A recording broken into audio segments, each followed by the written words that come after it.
We are live. No, just kidding. We don't do live shit. Metallica does live shit. Anyways, what's up? This is MetalSquidTheater. That's Ethan. I'm Nick. We're going to start with Ethan's review today. Go ahead. I'm going to review a new release. This is Ironclad Machinations by Arbiter. And this is a double album. If you're not familiar with Arbiter, they're a progressive metal band. Kind of independent. Pretty sure this is their first major label effort on... Sorry. I forget the label, but it's a semi-major label. Not like a huge label, but around the level of like Basic and Media Scare and Tamari and stuff like that. So, Arbiter, Ironclad Machinations. It's a double album, and what's cool about it is that it's a concept album. Each half of the album tells the same story, but from the point of view of a different side. It's about a war between men and robots. One is on the side of the men, and the other one's on the side of the robots. The one with the men is more their deathcore side, their very heavy and crushing side, and the one with the robots is their more genty, technical side. And they had a vote on Facebook for fans to decide which side would win in the end. And they decided that the men would win. And I don't really care. It didn't really matter to me. I didn't even vote. But anyway, now to the music itself. It's average. Just like their first album, it's pretty average. But they're not bad at all. I still really like their music. It's nothing very new, nothing very creative. Just kind of same old for progressive metal. And I still really like this. Don't get me wrong, but I mean, it's technical. It's definitely not the easiest to play. Not that I know, because I don't have any musical experience whatsoever. But I can tell it's pretty complicated rhythmically. And overall, like, it doesn't fall flat or anything, but it's nothing to get too crazy about. But, I mean, it's a nice little listen, and it's a nice thing to pick up if you're into that kind of thing, which I am. And I think, like, out of the sides, I think I prefer, like, for the most part, the more genty and technical side of the album, Machinations. But my favorite track on the album is the last track of the Ironclad section, which I forget the name of.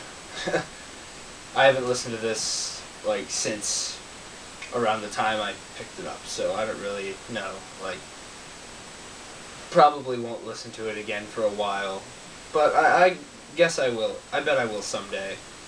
And like I said, it's a nice little listen, but nothing you're going to be replaying and replaying again and again.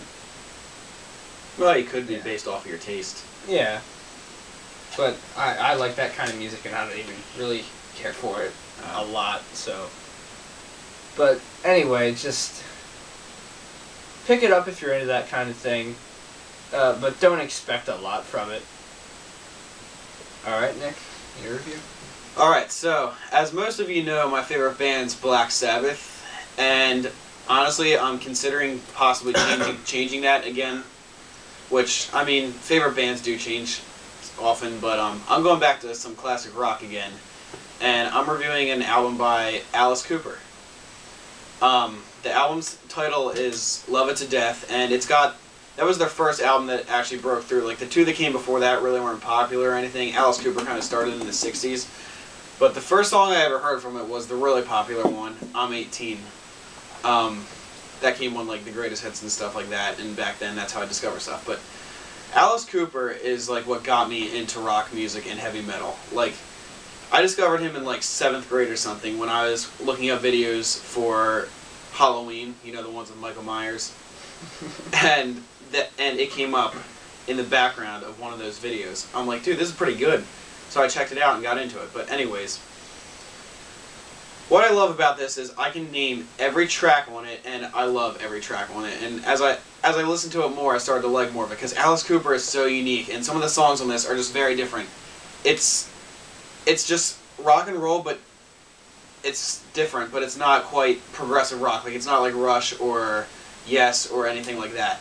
It's just its own unique thing, and I really don't think anything can match it. It's influenced punk, it's influenced other rock bands, it's influenced metal bands, whatever. Anyways, so track 1 is my favorite. It's called Caught in a Dream.